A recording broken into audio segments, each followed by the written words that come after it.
Isa lang ang nakikita ko sa mga oras na to. Nakikita ako ng kamatayan mo ngayon. Nakikita mo na ang kamatayan ko?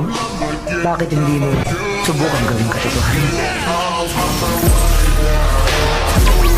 Sige, buhos mo na yan lahat ng bilis na alam mo pero kulang pera niyang bilis mo na yan para matamaan mo ako idol, at hindi mo na lang mamamalayan na nasa likod mo na pala ako. Siguro mas magandang tumingin ka muna ngayon sa likuran mo, Iyo.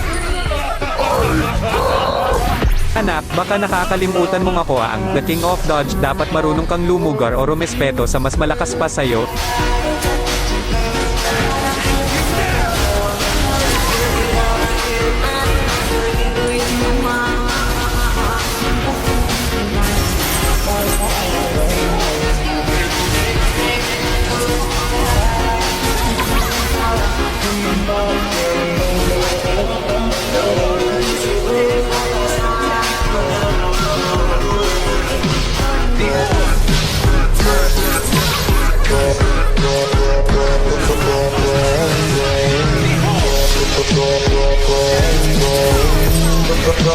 Down, down, down, down, down.